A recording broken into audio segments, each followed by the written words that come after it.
नमस्कार, city big news देख रहे हैं आप और मैं हूं आपके साथ साक्षी सोनी। मेरे पीछे की मौसम की तस्वीरें आप लोग लगातार देख पा रहे होंगे, जहां पर आपको दिखाई दे रहा होगा कि कहीं ना कहीं धुंध जो है अब बढ़ने लगी है और मौसम का मिजाज जो है अब बदलने लगा है।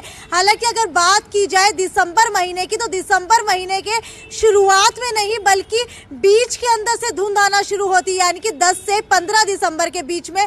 लेकिन अगर इस बार बात की जाए 2021 की सर्दियों की, तो आपको बता देते हैं कि 2021 के अंदर एक हफ्ता पहले जो है धुंध पड़ने लगी है। हालांकि इसके पीछे भी एक बड़ा कारण है किस वजह से धुंध जो है बढ़ने लगी है। लेकिन आपको बता देती हूँ कि आज 1 दिसंबर हो गई है। 1 दिसंबर को हल्की हल्की धुंध जो है आने लगी है, थोड़ी थोड़ी ठंड बढ़ने लगी है। लेकिन इसी के साथ 2 और 3 दिसंबर को मौसम पूर्वानुमान हो चुका है और उसके अंदर बता दिया गया है कि 2 और 3 दिसंबर को कहीं ना कहीं हल्की हल्की बूंदाबांदी होने की संभावना है।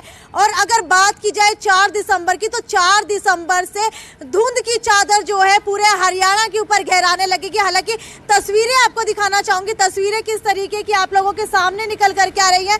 और ये तस्वीरें आप लोग देख पा रहे हैं हिसार की, जहां पर धुंध जो है अब बहुत ज्यादा गहराने लगी है। हालांकि इसके पीछे की बड़ी वजह आपको बता देती हूँ कि अगले 4 दिनों में 3 अलग अलग दिशाओं में 3 मौसमी सिस्टम बनने की वजह से देश के विभिन्न इलाकों में भारी से बहुत भारी बारिश और पहाड़ों पर बर्फबारी होगी। दक्षिणी थाईलैंड और म्यांमार में विकसित हुआ कम दबाव का क्षेत्र मंगलवार को अंडमान सागर में दाखिल हो गया और ये धीरे धीरे पश्चिम उत्तर पश्चिम दिशा में बढ़ रहा है। 2 दिसंबर को इसके डिप्रेशन में बदल जाने की संभावना और इसके अगले 24 घंटों में ये चक्रवाती तूफान में तब्दील हो जाएगा। आपको बता देती हूँ कि बंगाल की खाड़ी में जो है ये एक तूफान बन रहा है, जिसको एक नाम भी दिया गया है। नाम आपको बता देती हूँ कि एक जवाद नाम जो है इस तूफान को दे दिया गया है। जवाद तूफान बंगाल की खाड़ी में बनने की संभावना है और तूफान के नाम जो है पहले से ही तय होते हैं। कुछ समय पहले आपने देखा था एक और चक्रवाती तूफान आया था जिसका नाम गुलाब दिया गया था। दिसंबर को ये आंध्र और उड़ीसा के तट पर पहुंच सकता है और इस तूफान का नाम जवाद रख दिया गया है। उधर दूसरी ओर अरब सागर में भी एक कम दबाव का क्षेत्र विकसित हुआ है, जिसके अगले 24 घंटे में महाराष्ट्र से दूरी पर रहने की संभावना है। इसके अलावा पाकिस्तान की ओर से एक पश्चिमी विक्षोभ भारत की ओर बढ़ रहा है, जो 4 दिसंबर की रात उत्तर पश्चिम में दस्तक दे देगा। पश्चिमी तट पर अरब सागर में बने सिस्टम से चलते गुजरात और मध्य महाराष्ट्र में बुधवार और बृहस्पतिवार को भारी बरसात होने की संभावना जताई गई है। खासकर सूरत और नवसारी में भारी बारिश होने की संभावना जता दी गई है। तो इसी को लेकर के हरियाणा का क्या मिजाज रहने वाला है।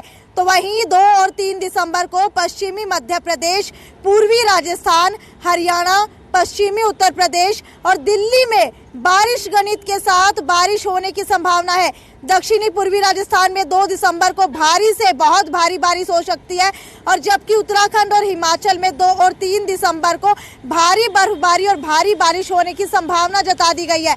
हालांकि लाइव तस्वीरें मैंने आपको हिसार के PLA की दिखाई है, जहां पर धुंध आप लोग देख सकते हैं कि कितनी गहरी हो गई है। अगर AQI लेवल की बात की जाए तो लगातार दिवाली के बाद से AQI लेवल बढ़ रहा था, जिसके अंदर अब गिरावट महसूस की जाएगी, क्योंकि जो धूल के कण होते हैं वो निचले एटमॉस्फेयर के अंदर कहीं ना कहीं ठहर जाते हैं, जिसकी वजह से AQI लेवल जो है लगातार बढ़ने लगता है। लेकिन जैसे ही तेज हवाएं चलती हैं और कहीं ना कहीं बूंदाबांदी होती है तो ये AQI लेवल के अंदर गिरावट आने लगती है। अब कुछ ही समय के अंदर AQI लेवल के अंदर भी गिरावट आने लगेगी और धुंध जो है लगातार बढ़ने लगेगी। आपके शहर के मौसम का क्या है मिजाज, ये मुझे नीचे कमेंट सेक्शन के अंदर लिख करके बताइए।